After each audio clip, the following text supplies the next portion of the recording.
You are watching the #1 podcast in the whole entire YouTube wrestling community, and I'm one of your hosts, Juan.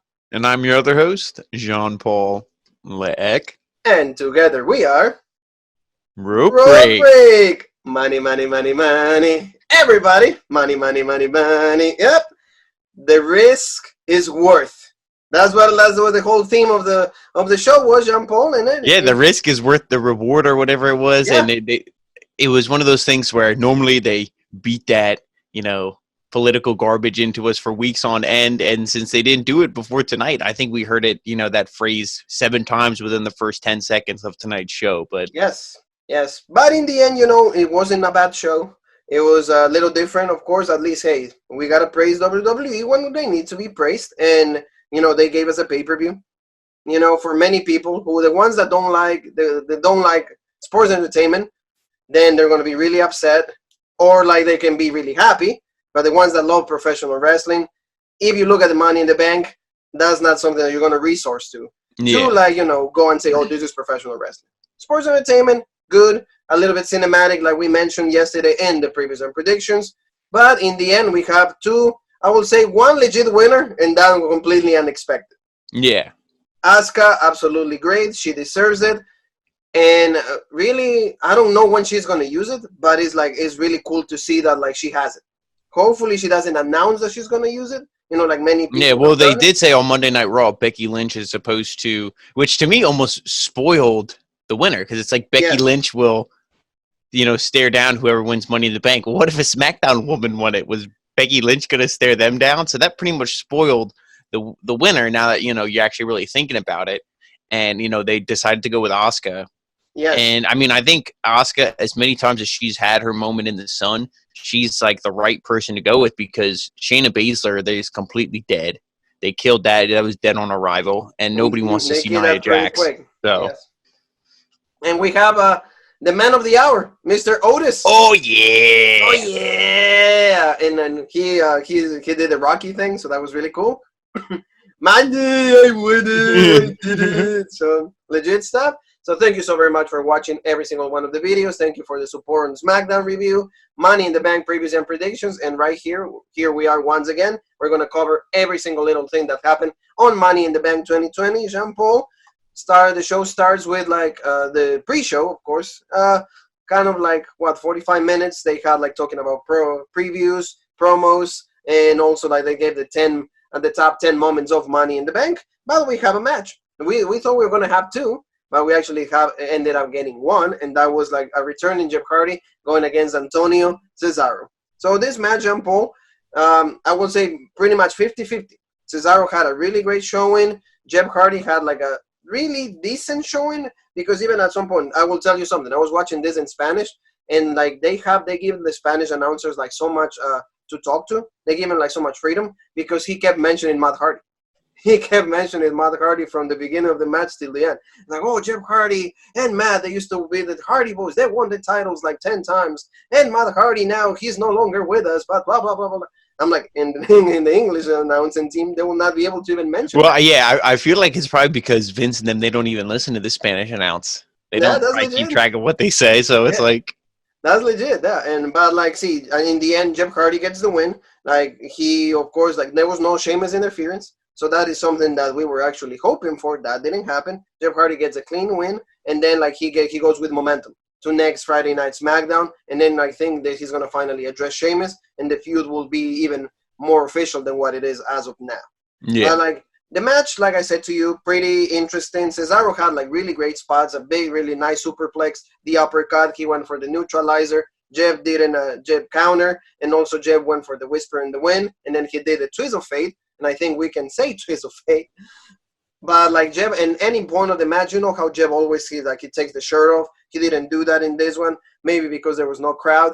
You could see it's so I'm the first. Yeah, like you said, and also, with how short this show, really was, the main show was shorter than an episode of Monday Night Raw. But, you could have really put this match on the main card. Not that there was any crowd or anything, but at least made it feel a little more special. Like you said, it was a decent match, but it was, Okay, it was on the pre-show. Hardy didn't get excited, like you said, didn't take his shirt off, wasn't really into it. It was like, all right, let's go out here, let's wrestle, and let's get this over with. Exactly. So, Jean-Paul, Cesaro hit a clothesline and got another 2 count. Then Hardy rolled right out on the ring. Then Cesaro landed a running uppercut. See, like, Cesaro, always, legit in the ring. Then Jeff reversed an Irish whip, and Cesaro goes into the steps. Hardy tightrope the walked in. He goes into the barricade into like a diving clothesline. That was at least, you can see Jeff is trying to do a little bit of his old moves in the past. Like he's trying to maybe his last run in WWE, who knows, but like he's trying to go at it. And then he pulls finally Cesaro for the Swanton bomb, and he got the win. So good stuff. Like you said, Jeff Hardy needed this win. He's coming back. We're not going to have Cesaro win. Why would you have Cesaro win? You never give him the win as is. Yeah, this match was good, but realistically, we really didn't even need it. It's like Jeff didn't need the win. He already had the momentum. He already looked good. If there was, to me, the fact that there wasn't no interference from Sheamus, then the match was rendered pointless. Because it's like, why do we need to see Cesaro being even more of a loser? Exactly. So that's my main reason. But, they always have to give something for the pre-show. I don't understand sometimes why WWE, they insist on giving you the pre-show. I don't feel like it's needed, but they keep going with it, so they went with this. Jean-Paul Money in the Bank 2020 opens up with the SmackDown Tag Team titles, Fatal 4-Way, Lucha House Party, Morrison and The Miz, the the Forgotten Sons, and, of course, the New Day. So, Jean-Paul, your thoughts on this match? Well, one, why did the champions come out first? Not that, I'm a big fan of the New Day, but it's like, I don't know why you got to have the champs coming out first. They should be coming out last, And it's not like the new, to give respect to the champions, to the New Day. Do we have to give respect to the champions? Yeah, you should. That's not when they're at 8 times. No. Oh, okay. So once you win it so many times, they're like, whatever, we've seen it. But yes. The match to me, I thought was really legit up until the last 4 seconds of it. Oh yeah, and like the last 3-4 seconds were bullshit, but the rest of the match I thought was legit. You said this Friday, you said this Saturday, and we're gonna reiterate this on Sunday. Extremely great performance by the Lucha House Party. I'm gonna say the Lucha Bros. I don't know why was I gonna say that, comparing winners to like never win, but like the Lucha House Party, great show. The guys are really great in the ring, flawless. Good sequences. They hit their moves great, but in the end. All these efforts completely in the toilet. Oh, yeah. Like you said, they were definitely, for me, the star of this match, both Lince Dorado and Grand Metalik. But then, yeah, I don't know. I got a bad feeling ever because it was like, they send Jackson Riker or whoever it was, they send him to the back. And it's like, why are you sending people to the back in a no DQ match? So you just knew this whole thing was screwy and it was dumb. And I'm like, I thought actually the Miz and Morrison were going to win this thing. And I thought, okay, we're going to. I'm like, we're going to go back to this team. But then, of course, once it was the Lucha House Party was in the ring with the New Day, I was like, it's over. Good night. In Jean-Paul's fashion, we'll say that like they put the Lucha House Party just to eat the pin. Oh, and yeah. It doesn't matter how good they are in the ring and how great of a match they can produce because in the end, they're completely like in oblivion. They're completely like underestimated. Oh, yeah, because like you said, you could put on a fantastic match, but nobody's going to go back and rewatch this and be like, man, the Lucha House Party, they're awesome. They're just going to look at, who won this match? Fatal 4-Way. Okay, New Day pins Lucha House Party. Oh, okay, Lucha House Party losers. Got it. So, like, it really is bad because, like, like we said this on a Friday, they did a great job. Saturday we did it in prediction. We said it will be nice if they will resource to the Lucha House Party just because to make it something different. Exactly. No. And they put another great performance, not even a shot. Even when like the Miz hit the skull crushing finale and they were about to pin, and then the Lucha House Party were the ones that broke the pin. I was like, okay, yeah, maybe yeah. I can dream. I'm getting excited. When I saw the Trouble in Paradise and then the big ending, it was the big ending to my heart. 1, 2, 3. The New Day remain tag team champions. Do I care? No. Yeah, really. That's what I mean. Yeah, and it's like, okay, like what are you gonna now? You're probably gonna do a singles match with the Forgotten Sons, and then that's where they'll lose. Why couldn't you just have given it to them here? Yes, exactly. But see, to me, I'll tell you, like the Forgotten Sons, they don't look strong. Oh no, they look extremely weak. I shouldn't say extremely weak in this match, but I don't know. Maybe it's because the Lucha House Party were just always in the ring, whether they were the ones that were getting beat up, and then like, oh, they kept kicking out, make the hot tag. But they had the best looking offense. I thought, they held in there, withstood all that punishment. And I thought the Forgotten Sons looked kind of weak. Miz and Morrison looked also kind of weak. And then obviously the New Day won, so they don't look too weak. But like we said, the Lucha House Party was the star of this whole match. And like you mentioned, like I see, like there you can see the tension between the Miz and John Morrison. You can see the tension between the two. Forgotten Sons, of course, they're not going to lose right away because they're a brand new team on SmackDown. So that's what happens. But I guess the New Day, they're going to continue their title reign. And I would have had, if I was going to have anybody win, or if the New Day was going to win, but someone was going to eat the pin, it would have been the Miz. Oh yeah. Just to have the Miz and Morrison feud go. Like, why does the Lucha House Party need to keep losing? Because you need to build up other tag teams. It seems like you cannot job the Miz. So, Jean-Paul, before we continue, happy Mother's Day to every single one of our mothers and every single mother that watches the show. For Jean-Paul's mom, my madre, so mama. Happy Mother's Day for every single one of you that watches the show. Thank you so much for that. The only reason I remember that is because Drew McIntyre cut a promo on Seth Rollins, and the first thing he said is Happy Mother's Day. So, there you go. But we have, Jean-Paul, a match that was supposed to be the pre-show, and it not did that happen in the pre-show. It actually happens in the main show, and Jean-Paul says, "Why is this trash right now?" I'm like, and then it actually didn't happen at all. It didn't happen at all because we got our boy Ron Killings, for the ones that don't know who that is, our truth, and he comes out, "What's up?" And then he's about to fight MVP, but to everybody's surprise, Bobby Lashley comes out. Bobby Lashley is the one that says, "No, I got this." So they had a match, not bad though. See, it wasn't that's the thing with R-Truth. If you look at the guy, I think they said he's 40 or something, or he's in his 40. A little older than that. So you look at him, he's old. Yeah. For wrestling, you could say he's old. Yeah. But the dude is in amazing shape. When he does the drop down splits, all that craziness, he's still extremely athletic, extremely fit, and this guy can go. And like you said, the match started. He's like, "Oh, MVP, I'll show you how to be balling and stuff." And MVP's like, "Dude," he's like, "I wrote the book on balling. What are you talking about?" And then he calls Bobby Lashley out to fight for him. He's like, "You know what?" He's like, "Screw this. You're gonna fight Lashley instead." And I do like when he was that with MVP or I think it was Lashley when he wanted to point to something and he slapped him in the face. Yeah. At the start of the match, and then like you said, it wasn't bad. He got a little bit of dodging and offense in on Lashley, but in the end, we knew where this was going. And also, he went before when he was just coming out. He's like, "Oh, what's up, everybody?" So acknowledges there's crowd. Yeah. So of course he has to he's a comedian, so they have to use him for his comedic side. If they will want to use him for his wrestling ability, they will be going even. But see, R-Truth is one of those guys that you can do both. It's not like he's one or the other. He can go out there and be funny and hilarious. Ding, ding, ding. The bell rings. Let him be legit. Oh yeah. R-Truth has been so constant. It's been for the past 5-6 years. Look at wrestler, but always the comedic side is what stands out. Look at Matt Riddle.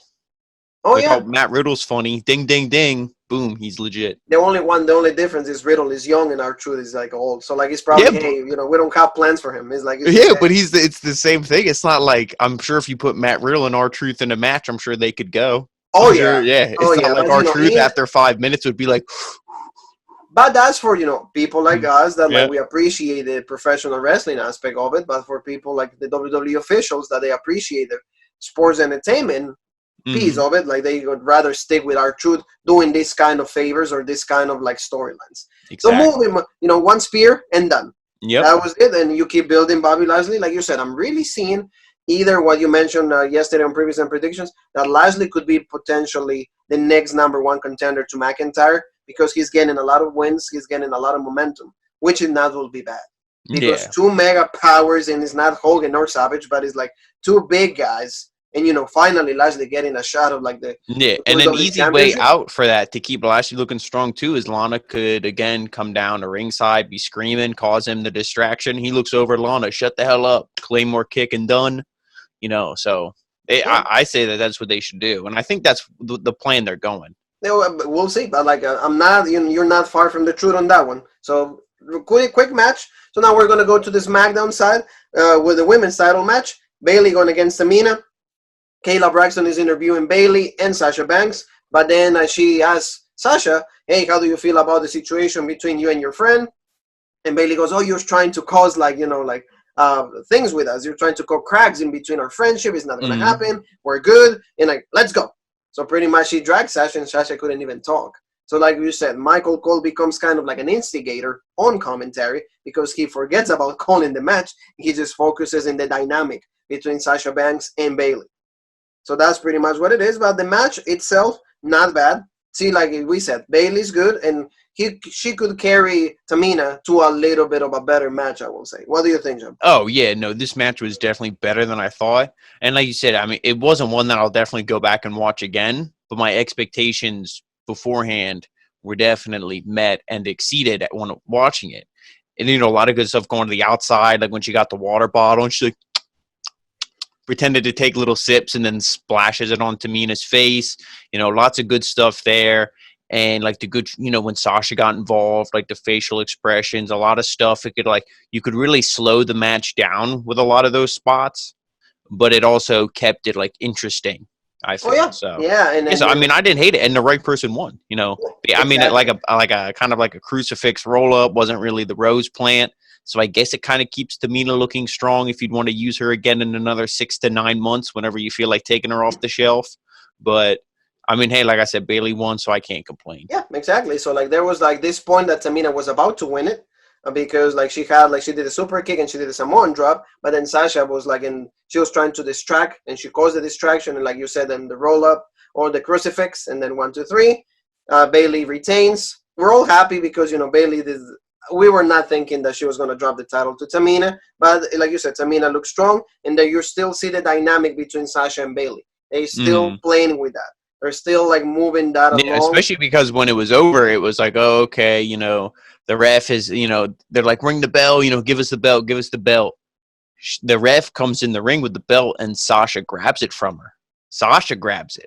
So that's the one thing I saw. I'm like, okay, so she has it. She didn't do let me stare at the belt, but she slowly walked it over to Bailey, gave her the belt, and this and that. So it was one of those things where it's like, now Sasha held the belt again. It's like, okay, maybe she wants to hold it for a little bit longer. No, we said it. You and me said it. The match, it seems SummerSlam, they don't know yet if there's going to have crowd or no. Well, I don't know how true this rumor is. I've been seeing things floating around that Hogan said he might have it at his beach shop. I guess he has a ring or something. It might be. I don't know how true that is. I don't know if that is just one of those tabloid rumors and it's not true. But to me, if Hogan did that, he'd get a +1 in my book. Oh well, that would be legit. I think. What I do know, and that makes your comment, or it makes it really factual, because they said that most likely they will have to move SummerSlam. Yeah, and also I believe his beach shop is in Florida, and Florida opens stuff up. So exactly, so it's not far from the truth once again. So it's not bad. Hey, why don't they do it there? Especially they keep going. And also, boom, what better way to get people invested than let's drain that nostalgia. Let's turn that valve one more time. Come on, brother, and you get Hogan involved to promote SummerSlam. Oh yeah, they can, Jimmy Hart. They can do that, and then he was promoting he was doing the promotion for the WrestleMania 3 special that they're gonna have on FX1 at 8:00 on Tuesday. Thank you WWE for letting us plug it in. No, they should be thanking us for plugging in their stuff. And then backstage at 11:00. But there you go. We're not plugging WWE here whatsoever. So you're right though. I would love to see that, just because it's most likely they say that they might not do it in Boston. No, they were supposed to be scheduled. But Jean Paul, this takes us to a match that we already announced the winner. We knew that this was going to happen. Universal Championship match, and that is Braun Strowman defending against Bray Wyatt. Not the Fiend, but just Bray Wyatt, the man. So Jean Paul, your thoughts on this particular match? I actually like this match. One, we got the right winner, we got the right outcome, and the right storyline progression after the match.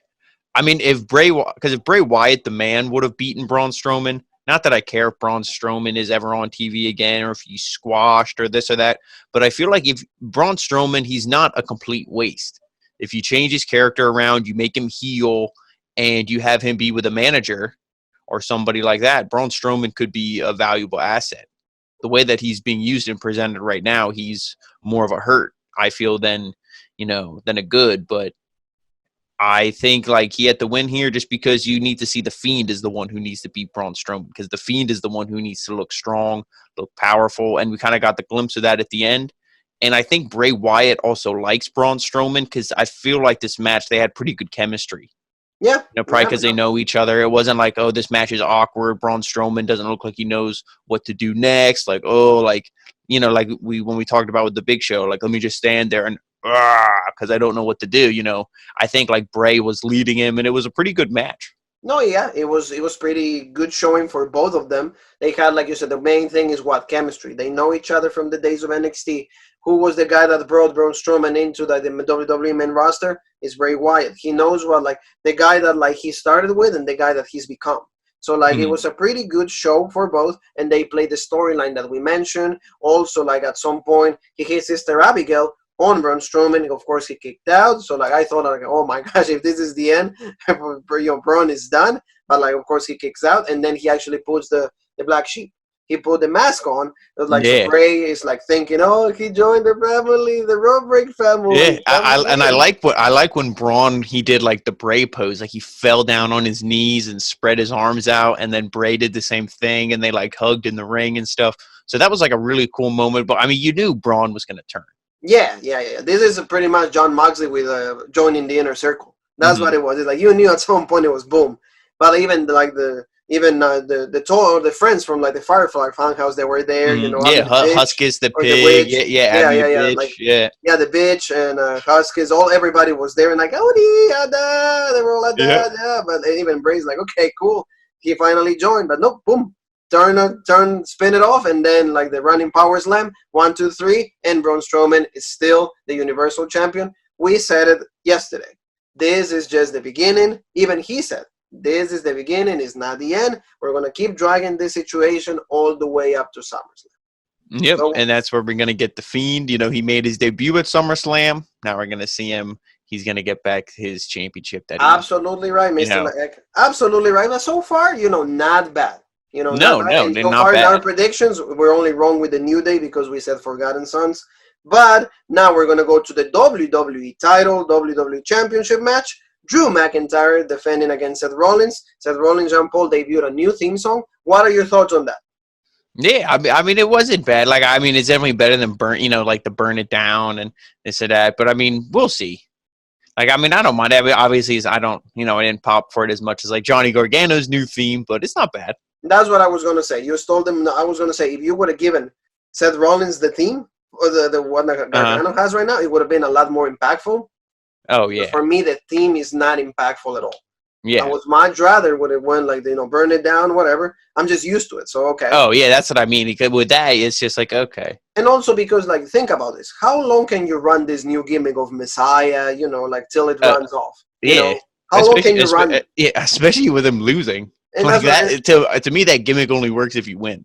Yeah, that's the one. That's the first point. And also, it's like very similar to Jesus. And, I don't know if you can really, play with that, like, a long term, unless you, like you said, you keep winning and you actually, you start like really being completely dominant to opponents. Then I believe it. But like, I don't know how long you can run with that. So I would much rather have to just keep him to Burn It Down. But that's only me. But the match that they end up producing, extremely great show for both. We said this. We mentioned this, Robert is not wrong, and we're not bragging about it. But I'm just saying we knew because, McIntyre is at the top of his career. He's extremely good at the ring. He knows what he's doing.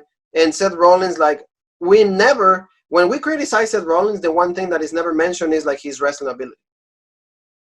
His wrestling ability has never been, questioned. It's more like the booking ability from the WWE officials is what makes Rollins look stupid. But when people really know, when they focus on his pure wrestling ability, the guy knows it all. Yeah, that's why, what was it, 3 or 4 years ago, whenever he was the IC champ and had that really good title reign, that year, I think like PW Insider, he's voted one of the best wrestlers of the year. Yeah. Out of every company, that's New Japan, that's everybody. Yes. And it's like, so you can never question this guy's, like you said, in-ring talent. It was just always, he won Universal Champ. He's won the Universal Championship. What are his feuds? Oh, Baron Corbin with Lesnar. Becky Lynch and Lacey Evans. That's like Lesnar again, like you said. Then he loses it, and it's like, okay, so like he had a bullshit title reign, and then he lost it, and then he wins it right back, and it's like, Yes, exactly. yeah, it So was just a train wreck. exactly. So like, yeah, again, he was never like his in ring skill has never been the question. No. So one proof it was this match that like I think exceeded like the previous matches that they had before, like you said, 2-3 years ago when they were feuding with the Shield and everything. Because you remember Monday Night Raw, it was like McIntyre against Ziggler, and then the next McIntyre against Rollins, and then the next McIntyre against Ziggler, and then McIntyre Rollins. So we've seen this match, so many times that like we were like, okay, what can they do different? Really, they didn't give us anything different, but what they gave us was pretty convincing enough for me. Oh, yeah. And like you said, Drew looks strong. Lots of big spots by Rollins. Boom. Kick out at one. Same thing like when he kicked out of the F5 at one. You really make him look strong. You make him look dominant, and he wins here. Yes. So and I can't complain. He kicked out from the stump. Yep. He kicked out from the stump. Did a stomp, and then I think the frog splash. I think the only 2 count he got was when he did the superplex Falcon Arrow. Yes. I think, which, I mean, that could be really one of his finishers. I think that's almost more devastating than the stomp. But, I mean, legit stuff, like you said, it's not anything different. Because how much really can you do when these guys are wrestling so many times like they were? It's like, hey, let's do something legit. And it's like, once you do something like that, like Keith Lee and Dijakovic, you can only do so much before it's like, okay, we've seen it. But I do like how they had the story, their record is 4 against 4. So, like, they're tied. This was the tiebreaker. It was for the Universal Championship. So, I mean, it was pretty cool, and it was a good match. I think out of all the superstars that they had that weren't in Money in the Bank on Monday Night Raw, this was probably the best match. Yeah. No, yeah, absolutely. And, we saw from McIntyre, your favorite move, the Glasgow Kiss. Mm-hmm. I know you love that move. I love the Future Shock. Yeah. Like, I like that one even better than for the Paradigm Shift. I do like, the way that, like, John Moxley always, like, really quick, because it's, like, quick. This execution is, like, boom, boom. But, like, McIntyre is, like, a little slower, and then he puts it in, and then he dives and everything. He drops you. But in the end, there was, like, Seth Rollins went for a super kick, and then McIntyre bounces, and then he clears the Claymore kick, and 1, 2, 3, and Drew retains the championship. He is still the WWE champion. Good stuff. Even like you see how like they show McIntyre's personality or like his quality as champion, because he tried to like shake Seth Rollins' hand. So like pretty good stuff. I'm pretty happy with what I saw. And McIntyre, like you said yesterday in the predictions, this is the guy that needs to carry your company. Aside of Roman, aside of Seth, like this guy portrays company man. Yeah, and like with everything. And if I could see Roman coming back. I don't see him being a Hollywood star. If he's as charismatic on the mic in WWE as he is in, Hollywood, I don't see his movie career lasting very long. So I could see him coming back. If he doesn't, to me, Drew McIntyre is that guy, like you said, you can just put him right in that role. Vince McMahon was in love with him how many years ago? I'm sure, nothing's changed. Clearly, he's booking him dominant. He put the WWE Championship on him. He looked strong against probably one of Vince's favorites, Brock Lesnar. So what does that tell you? They have, so much faith in him. So I think he could definitely, like you said, be the face of the company. And that's how they're booking him right now. And that's the main thing, is like what you said. They all have faith in him. It starts from Lesnar. Lesnar probably was, hey, Vince, this is your guy right here. This is the future, because it is time for you to start thinking of what? The future. Roman is not your future. And those are the people who Vince will listen to. Like, Vince won't listen to the fans. He won't listen to his family even half the time, the writers, whatever. He'll listen to people who we trust, his boys, like that, like Brock. Oh, Brock's been here since 2002, 2003. He's going to listen to Brock. Exactly. So that's why he retains the championship. We're all happy. Jean-Paul, it is time for like Money in the Bank. Money. And like the different ladder match in this time, because it started from the bottom, from the first floor of the WWE headquarters in Stamford, Connecticut.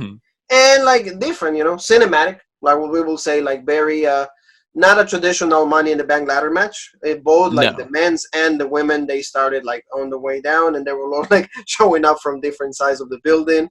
They were like, "Oh, here it is!" Oh, and they were. It was funny because like they were like, "Oh, there it is." It's like you're waiting for like your friends or something to hang Oh out. yeah, exactly. Yeah, like you're all like, oh, let's meet in the cafeteria. It's like okay, and you're looking around. You're like, well, where the hell are they? They're Like, like, "There it is, there it is." Oh yeah, but here's this one. yeah, I mean, with all things considered, the match is over.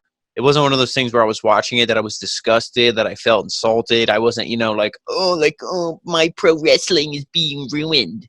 It's like, it was fun. Like you said, it was fun, enjoyable. There was a little bit of wrestling there at the end once they got up to where the briefcases were in the rings.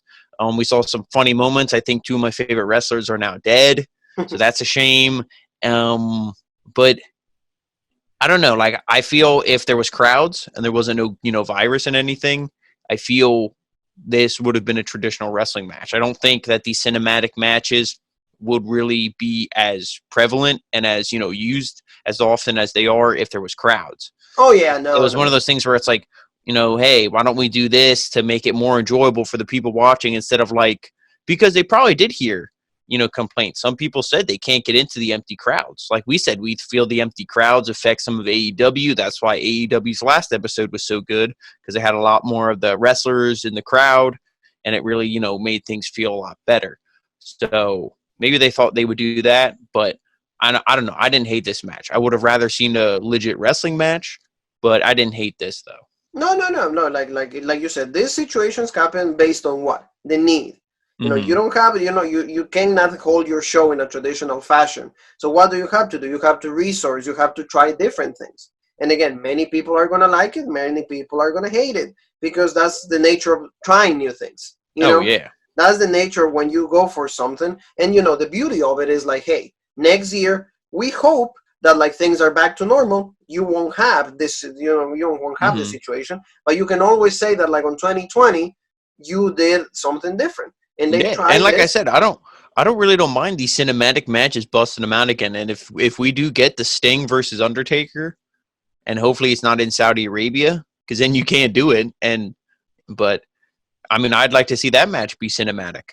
Oh yeah, if they do it, like I feel like it would be cool, and then it's a way to protect both guys if they're old. I mean, still do the moves, still do the Scorpion Death Drop, still do the Tombstone, still do all the moves, but still keep it wrestling. Give me like what you're waiting for. That's you want to see the special moves. That's pretty much what you want to see. So yeah, like for example, like Jean Paul, see you saw Asuka diving. She did a crossbody on top of all the girls when the match started. She was on the top of like a balcony or something like that, right? Yeah. And then she dove, and it was cool. We got to see Bruce Pritchard. That was Brother Love or Bruce Pritchard. We were not happy because who was it? I think it was. It was Rey. It was Rey Mysterio. Yeah, I wish because he was in the bathroom. Brother Love's like washing his hands. He just took a fresh dump, so he just wrote the new script for SmackDown on Friday. And that's what Ray should have said. He's like, "Can you fucking write SmackDown? And can you make it better?" He's like, "SmackDown smells like shit." Yeah, and he's like, it would have been. He's like, aren't you ready for some bullshit? Bullshit. Oh, brothers, jump on! And anyway, so like we got to see that. We got to see a clown. Doink. I think they tried to like do Doink, but it did not come out as Doink the Clown. No, but, we saw that. But to me, anytime I see a clown in WWE, I either think of Vince McMahon, Kevin Dunn, or Doink. And this one, it made me think of Doink. So I thought of Pennywise, but that's okay. Well, I could see that too. We got to see also like AJ Styles was like he got lost, and then he saw like a picture of the Undertaker, and he's like and then he opened like a room, and there was a casket inside. There was all like smoke and like that. Yeah, and like the purple light, and he was like, you gotta be kidding me. And he's like, and then Aleister Black kicked him in there. And then he shoved him in there. Yeah, the only spot I thought in the beginning that was a little crappy was when all the guys were brawling, and Otis puts like the barbell with the weights on top of AJ, and you could clearly see that it wasn't like tight against AJ's chest, and AJ was actually covering the bar with his arm like this. So you couldn't actually see that. Like he was trying to shield it from the camera, and it was like, that was such a bad spot. Like, I don't know why they focused on it for like 30, 40 seconds. Like, just quick show it. Okay, move on. Yeah, Yeah, like you said, like there's always little things that like you could improve it. Like for example, there was no commentary. I would have rather like a little bit of commentary just for me, because that way you're thinking that is a match. Because if no commentary is even like it takes you away. It makes you think it's a movie. At least. Yeah, we didn't get any commentary until the end, where Michael Cole was clearly disgusted with the woman's winner. He's like, "Asuka is this year's Miss Money in the Bank." Yeah, it reminds me, Jean Paul, when I was like watching Cole, soccer. like, are you good? Do we need to plug you in and charge you up? It just reminds me of when you're watching soccer and you watch Brazil Argentina and then Brazil scores, right? And the people are calling the match for the Argentina, and it's like, oh, Brazil just scored. Yeah, because it's like, oh yeah, it's like you're completely out of it. Like yeah, because it's not your team, it's not the one you want. So it's like, oh, it's like, well, 1-0. Okay. Cool. So another really good spot is like when Dana Brooke thought that like she won Money in the Bank. Oh yeah. I look right before that because it's like they're fighting in that room. I think it's Carmella. Nia Jax threw like Carmella in, Shayna Baszler threw in Dana Brooke, and then Nia Jax takes out Shayna, and then like Dana takes his steel chair and just completely blasts Nia Jax with it, and I laughed at that because it was like she just whacked her, and Nia Jax just fell like she got shot with a gun, just plop straight to the ground. Like you said, she gets the briefcase and she's like, yes. Yeah, like you see like how she's holding it. She's like, oh, I just won. It's legit. And then Stephanie shows up and she's like, what the hell are you doing? This is like the Money in the Bank conference room. It's like the briefcase is on the top. She's like, it's on the roof, like we've literally been saying for like the past 2 weeks. So and then like, you see Carmella grabs like one of the posters that she had, like the one that she won. Yeah, it's like a painting. Yeah, it was in like a frame and everything, and it was like an old Scooby-Doo cartoon, just like Looney Tunes. And then of course like Dana Brooke is all taken out. But then another funny spot is like the food war or the war food. Yeah, the food fight. Yeah, the food fight. Yep. And then like all of them meet each other, like the guys. Yeah, well, like Paul Heyman, he's in front of catering, and it looks like a freaking Thanksgiving spread. There's like hoagies, all this. I love how he like picks up a piece of fruit and he's like throws it. He's like, I don't eat fruit, vegetables. Like, what are you talking about? Picks up a hoagie. Nicely done by Titus. So you would say that, yeah. Yeah, and then he goes to eat this, and then I don't know what happens, but somebody like smacks the hoagie out of his hand and it hits Otis. And then Otis was... And then you see Nia Jax.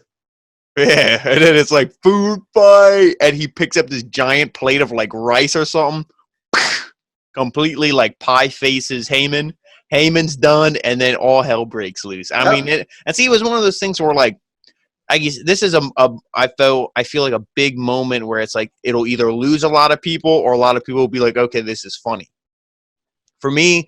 I already knew that the match wasn't going to be like, oh, this is going to be like last year's Money in the Bank, minus the last minute when Lesnar came out, because last year was a legit match. But it was one of those things, like I said, I knew it wasn't going to be anything, crazy. It wasn't going to be a match I watched back. So I was just, let's have fun with it. Yeah. And that's what they did here. Like, it was funny. We saw like Rey Mysterio got sandwiched between Otis and Nia Jax. That was funny. Also, Shayna applied the Kirafura clutch. That's how it was, because she had that on Ray, and then they came closing in, and she just dropped him, and Ray, dude, and then he got killed at the end of the night. So it's like, dude, so they had that big spot, and then I think that's when they start to break off. Like after that, it was like because Carmella got power bomb. Yeah, she got power bomb through the table, and. Yeah, like you said, a couple of the women were kind of taken out here, but also we have a spot with like the boss, the chairman, AJ Styles and Daniel Bryan. They show up and like they open the door and like Vince's office, and they're like, and you hear no chance, and he's like, yeah, because they're like brawling, and when they were brawling, and you saw the dinosaur bones, I'm like, I'm pretty sure Vince's dinosaur bones in his office, and then it like keeps turning, and then like you just see Vince sitting at the desk, and he's like. Like kind of like at him, very similar to, I would say, Homer going to like Mr. Burns' office. Oh yeah, definitely. Very similar. And then he's like, what? He's like, out. And then they both stopped and I go like, and then like, the chairs, because they moved some of the chairs and they move them back, they put them away, and then they close the door. And then Styles and Bryan is like, oh, you look like a coward there. He's like, me? He's like, you were the one that like said about the chairs and everything. And they're like, yeah. Yeah, but then they start beating each other. And the one moment before that I like is when because when they got out of the elevator, there was like some ring ropes. When Brian had Corbin hung up in the ropes and he's yes kicking him, and then Otis is like, yes, yes. And then Brian looks at him and is like, screw you, dude, and starts yes kicking him. And he's like, no, no, no. So see, like it was fun. Yeah, that's what I mean. Like it was fun. It was Otis made it also like to a place where they had desserts, and he goes, "Pie, oh yeah, oh yeah." And then Laurinaitis comes out. And power to the people, and then boom, he got a pie in his head. Yeah, he knocked him off his freaking wheelchair. He's done. Yeah, Laurinaitis, those great days of 2011, 2012, the era of John Laurinaitis as Raw and SmackDown general manager. And now finally we made it to the roof. And that's why what you said, like, we had to see not everybody made it there. Well, at least for the women. All the men made it up there. Some of them even made it past the roof, unfortunately. Rest in peace, my boy Rey Mysterio. But it was one of those things where I would have liked to see all the women. I felt like only having those three out there, especially you leave out Shayna Baszler. To me, she's still legit. I feel like you can still save her push, but not having her being, out there, fighting for the briefcase, climbing up the ladder. I feel like she looks weak. I don't even know what spot she got taken out with. I couldn't even tell you where she was, what she got taken out. I didn't even. I think he won the food fight. That was it. I don't know why. Yeah, but what I don't even remember. The last thing I remember her was choking out Ray. And then I know Nia Jax took out Carmella. They got lost in translation at some point, but like the woman that made it there, it was Asuka. Yeah, Asuka made it to the roof with Baron Corbin. Yeah, and like they're fighting, and I mean there was some stuff going on, like it was a pretty decent back and forth with Lacey Evans and Asuka, and I like this with Money in the Bank where it wasn't a moment where like somebody gets pushed off the ladder and they hit the mat and they're like, oh, I'm done. I can't get up for 3 more minutes. I'm done. Yeah. It was like Lacey gets knocked down. Asuka starts to climb. Lacey gets right back up. It's like you're going to get back up. This is a chance at a title opportunity. And Lacey looked good here. This is probably the best part of it if you're asking for like a pure wrestling match. Once they got to the roof was obviously where you want to watch. Yeah. But like the spot you said, when they're climbing it, Corbin's on the side where the men's is. Asuka's on the side where the women's is. So it's like you could both just reach up and grab it. Why? Corbin is stopping Asuka from getting her briefcase. He's like, "No, stop!" I'm like, "Are you banging Lacey Evans or Nia Jax? Like, why do you want her to stop?" Like, so she's like, "Screw you, Ada," and shoves him off. And so he's done. And then she finally grabs the briefcase, and Asuka becomes the man. Now, see, when that happened, that's when I thought, boom, we're gonna get Shayna Kirifuda clutch on top, throw her off to the side, and Shayna wins. We didn't get that. We got Asuka. Yeah. Like I said, when Becky Lynch was like, "Oh, she's gonna confront the winner," that pretty much told you it was gonna be somebody from Raw. And would it be an Asuka? Hey. Put the belt on Asuka. I'm sick of Becky Lynch. I'm sorry. Maybe because I'm an Asuka mark, but even if I wasn't, I would probably still say I'm sick of Becky Lynch. So. It was good, like you said. I think that the one that you said, the only one thing is like I don't know why Corbin was trying to stop her when Corbin could easily just get the briefcase for the men and it would have been the end. But at least they had to prolong it a little bit because then what happens? Then Boy Ray shows up, then Otis shows up, AJ Styles makes it there, and also Otis. Daniel Bryan was there, but like just pieces of him, he wasn't there, like kind of like climbing or anything. Yeah. But then what happens, Jean Paul? Then 2 people died. Man, I was like, are you kidding me? Because I texted you because, you were like excited for Otis. Like, okay, here's Otis. Here we go. I'm like, no, Ray. Because, Ray was taken out like that. So from that spot we mentioned earlier in the food fights, I'm like, he's going to come back and it's going to be legit, booyaka. So they're all in the ring. Otis is kind of just sitting there. I think he does like the jumping senton, like the seated senton. Boom, hits Otis. I don't remember exactly what happens, but then he's like outside of the ring and they're like, whatever. And like you said, it's pretty much you're playing the game. They're like on the edge of the building.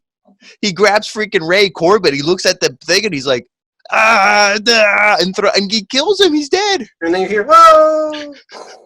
You hear like a cartoon thing. Yeah.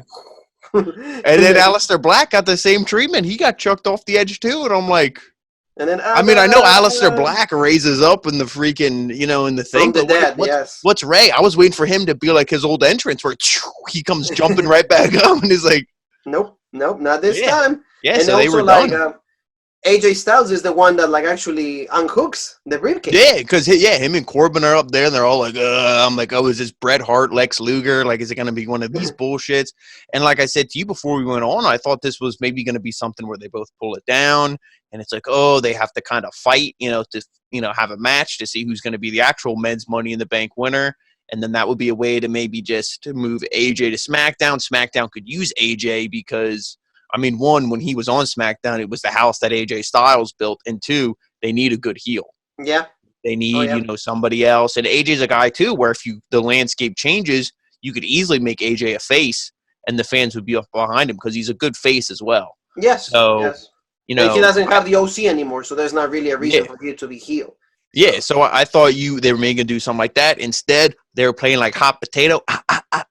They throw it, and who's down there? Psh. Well, also, there was the return of Elias.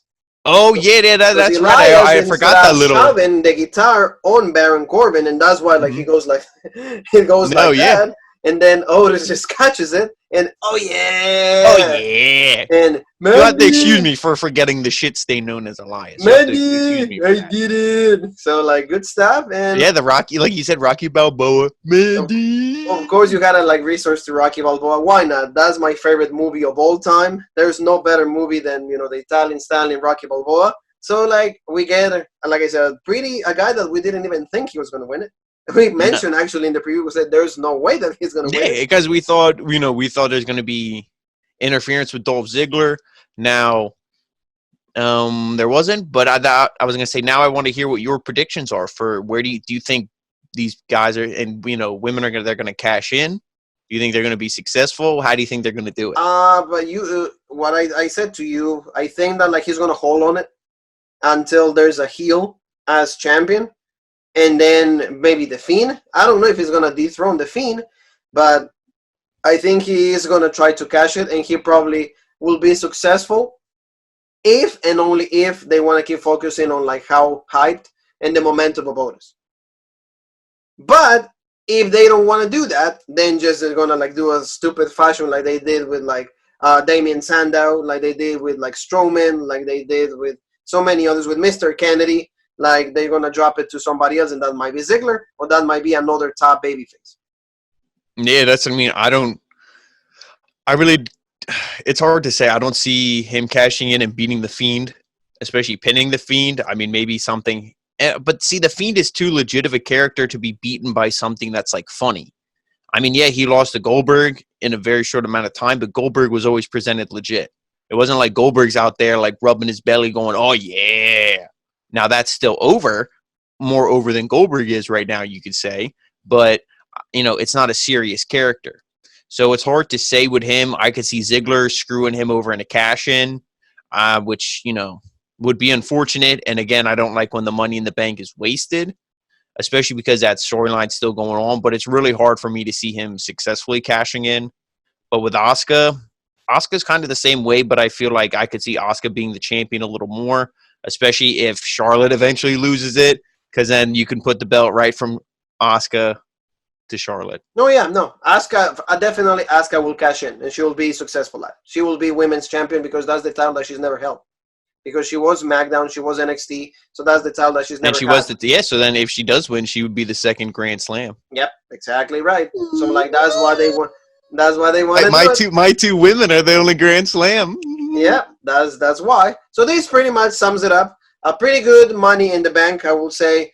Definitely with how everything. Different it was. Yeah, definitely with everything. With the coronavirus and everything that's going on, is definitely a good Money in the Bank for what we got. Now, if this was a packed arena, and this is the show we got, then I'd probably be a little bit more harsh. But with everything, like I said, going on, I agree with you. This really wasn't a bad show. Oh, yeah. And see, the one thing I got to appreciate, WWE, they did it quick. So, it's almost it's not too late, so we can have the review, and we can have the review ready for every single one of you watching.